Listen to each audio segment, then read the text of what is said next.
Welcome to the Sarah and Sally Show. Before you dive in and listen to this interview, we're delighted to let you know that we've got a series of books coming out.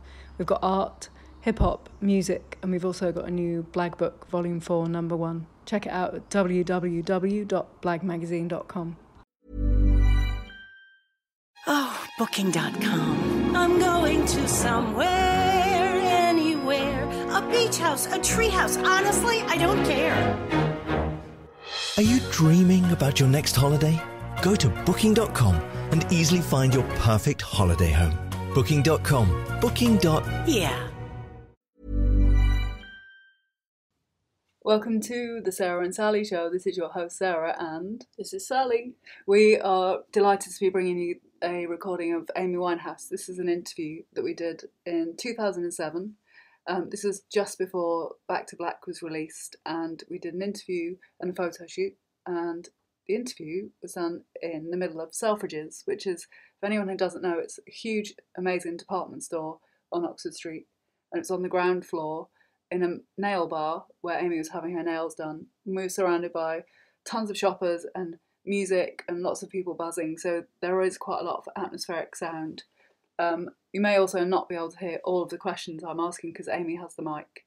But I love what you're going to hear her tell stories of Back to Black. She's talking about how she wrote it. She's talking about the processes working with Mark Ronson and Salaam Remi, talking about who she'd like to collaborate with.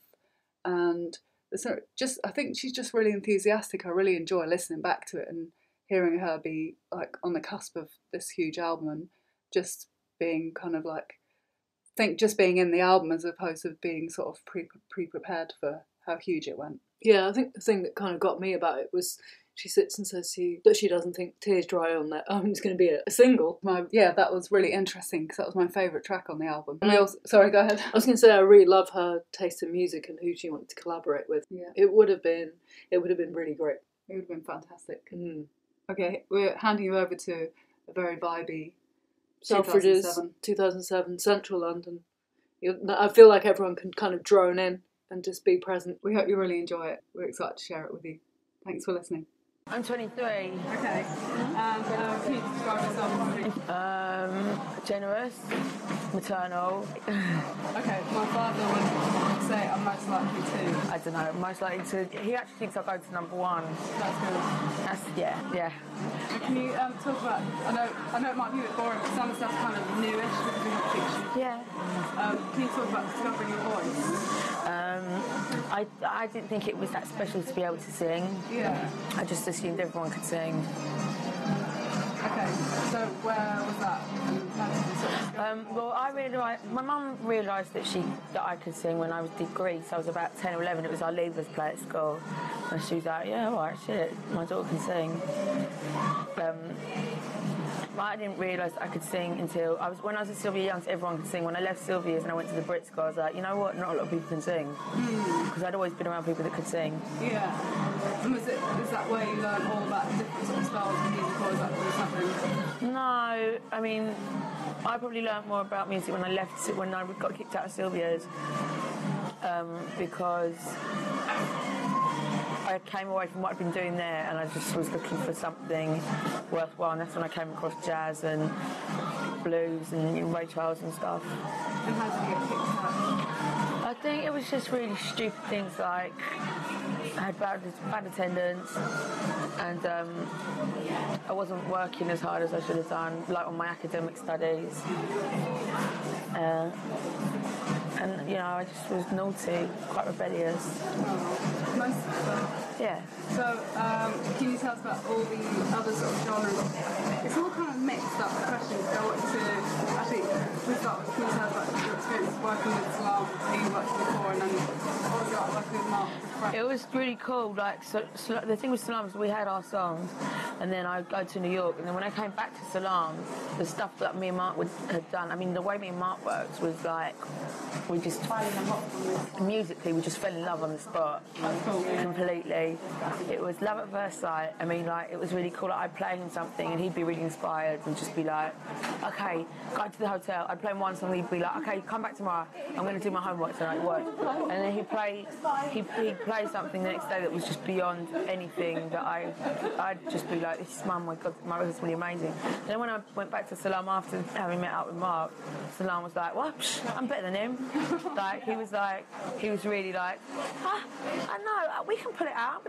And that really gave him a lot of like, because me and Salam were at a point where we'd worked together before, we had our little formula, you know, we weren't thinking about doing much kind of new stuff. Then when he heard the Mark stuff, he was like, yeah, I see where he's going, yeah. Like a nice bit of healthy competition. Yeah. So what was it like working with, because you're probably used to working with Salam, you're like your personal lyrics, working with Mark? It's cool because Mark's quite an honest, like candid person, so it wasn't like... Did they have any kind of input in terms of lyrics? No, I wrote every word on the album I wrote. When you were singing something, they helped you express it in certain ways? Or? No, not really. I mean, I write everything. I tend to just run in a room.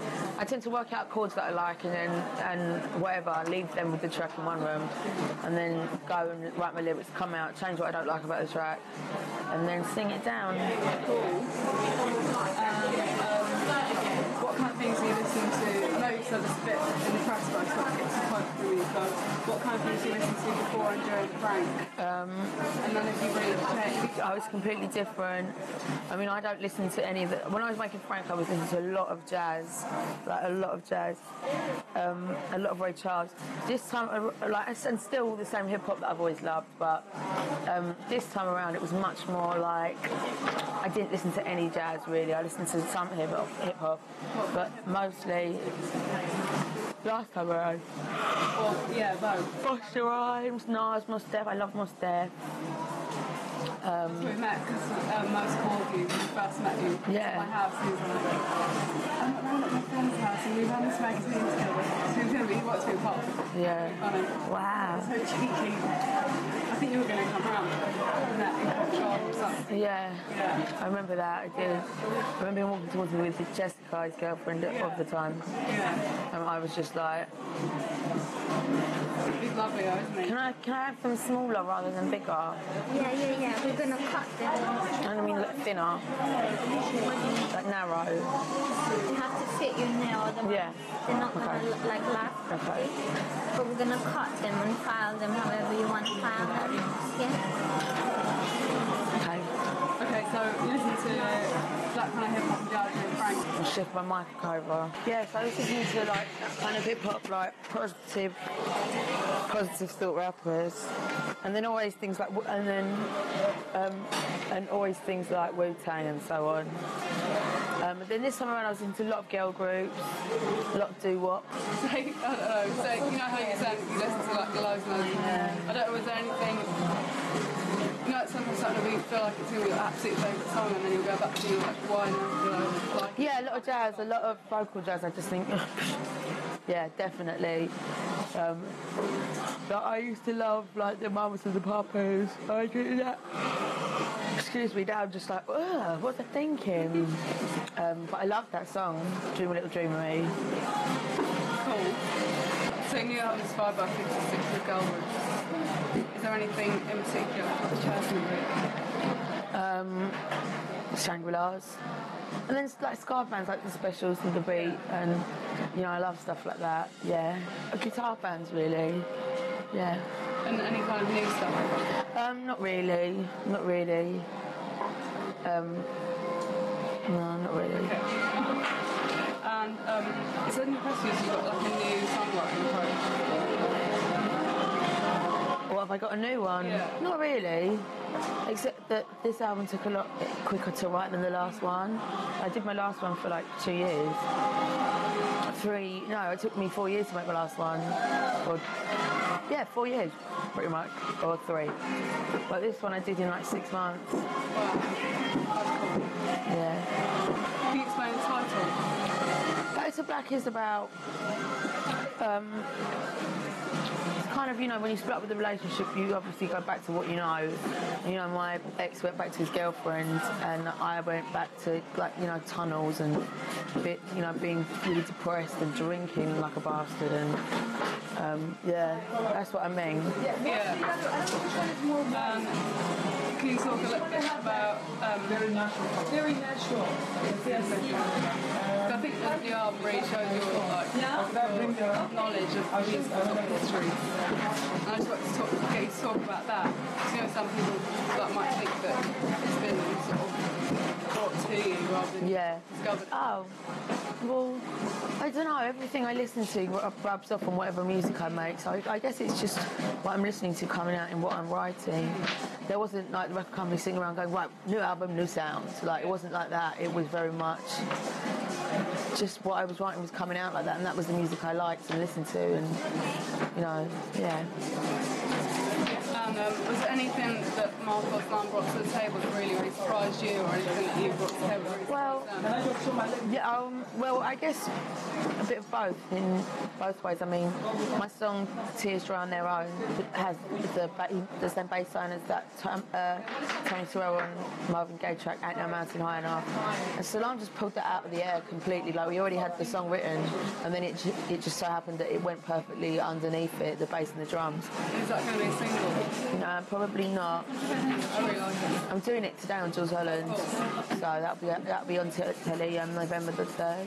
Cool. Yeah, thanks. And then the other track that I thought was really, really interesting is, I really wish I could remember the title, the second to last track. He Can Only Hold Her? It's got like that tiny sort of bit that sounds like gorillas. I don't know. Something that goes da da da da. I think that's what I'm saying. Shit. Sorry. It's alright, I should know. Fucking hell. At house, I was like, I know I've forgotten something. Good move. Okay, can you tell us about any really funny experiences in the studio? Not really funny, but like, I mean, Salam and Mark both just crack me up. They're both mad. Mark is absolutely insane. He's really silly, like, he's like me, he's really silly. I can't think of anything really funny, though, in particular. How did you get, was it Darkest to put together with Mark? We are my record company, my publishing company, because we're all published by EMI. Oh, cool. I can't live anymore.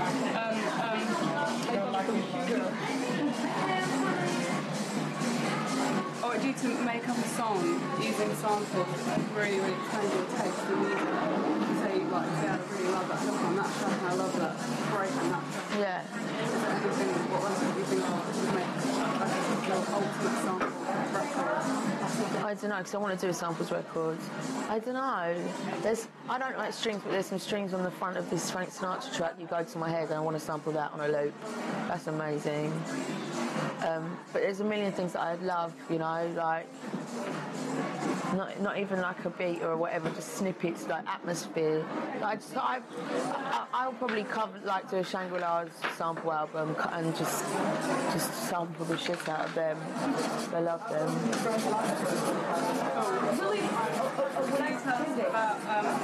Can you give some style tips? And I'm wondering, I don't know, I like, you know, everyone looks kind of, I think looking different is not in, but like I like to look different. I don't like to dress like what everyone else is wearing. I think just be yourself, you know, that's always cool. And I think, I don't know, I'm just waiting for some super girl group to just emerge, although I might start one. Yeah, I'd love that. Yeah. Yeah. Yeah. I still want to work with Mose. I'd like to work with Nas, but I think I'd probably keep passing out in the studio with Orr. I'd love to work with Mose. That's been on the cards for fucking ages now. I've done this album, so fuck it, but maybe my next album. You know, it's hard though, because his heart's not really in it anymore, you know. He likes acting. But yeah, there's loads of people I like to work with. I'm trying to think.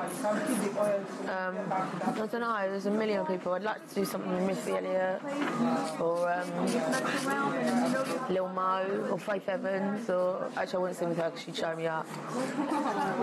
Any of those like kind of positive thought rappers. Yeah.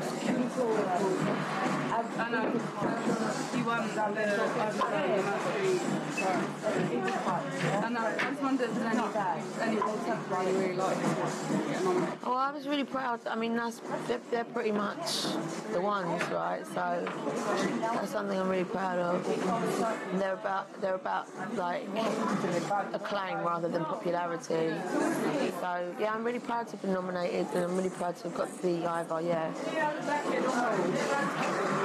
And what would a night out be like with you? What would be your ideal night out? What would you like to bring somebody like? Where would you take somebody? I'm quite traditional. I'd probably just go and play pool in the pub. Or if it's a Sunday night, my friend Boo does a night at the Dublin Castle in Camden. Really wicked 60s night. That's my favourite night. In fact, I did take people there on Sunday. And but I'm going to start a night as well, so I'm really looking forward to it. Yeah, I can't wait. Where? I'm going to do it, I think, Tuesdays or Thursdays, twice a month. Yeah, I would want to do it weekly, to be honest, but it depends. So I'm trying to get Madame Jojo's, but I'm playing it by ear. Yeah, we're going to get some go-go dancers as well. You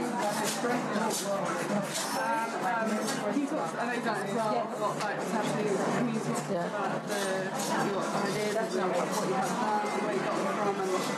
Well, most of my first tattoo's on my back. It's a little Betty Boop. I got it done in Finchley, where I lived, and it was a semi-permanent tattoo. I was about 15, and it's still there. It's just really faded. It's horrible. And then I got my one on my back. I've got a big eagle on my back with an Egyptian ankh and the American flag inside it. And then I got my feather. Then I got my lightning. Then I got my Blake. Like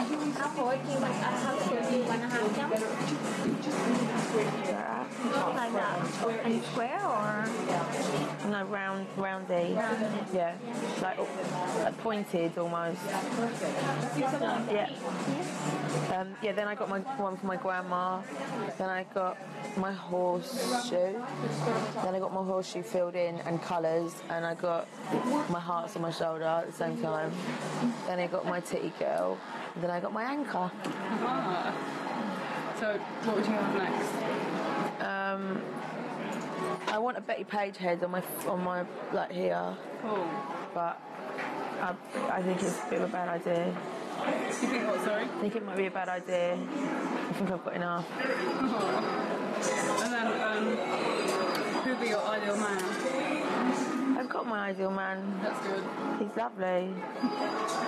Having said that, I love Matt Dillon. I think Matt Dillon is so fit. I saw him on the street in New York once and I was just like... I've seen him in the street. He is like...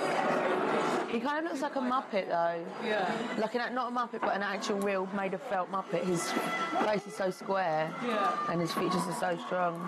He looks like that bird with the feathers in the Muppet Show. The stern-looking bird, Mr. whatever his name is.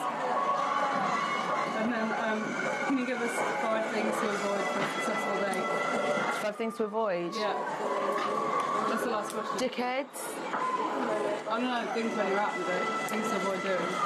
Oh. But that's quite a good one. Anyway, as a general rule. Yeah, just things to avoid doing, hitting people. I have a problem with that sometimes.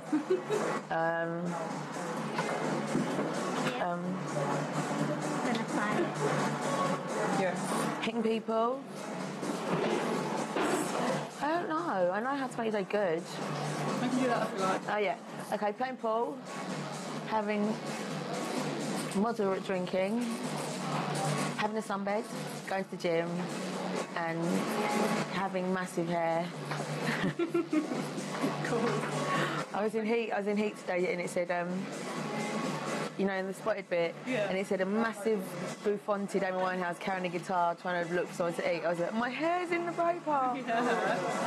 Well, it's nice of them to point that out. She's drummer.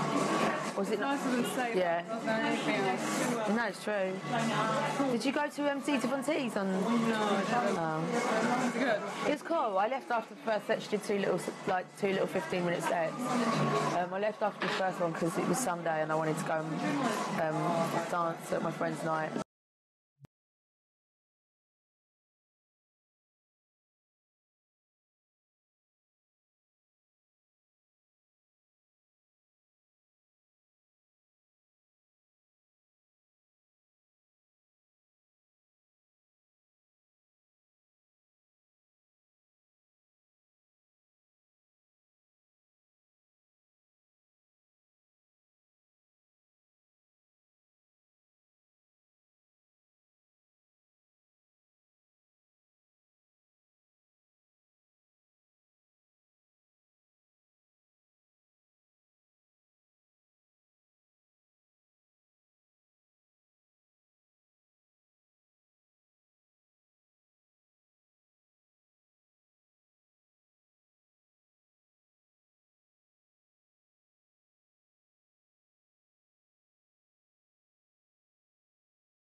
And that's a wrap. We hope you enjoyed that interview. You can now treasure it in book form, digital or print, via www.blagmagazine.com.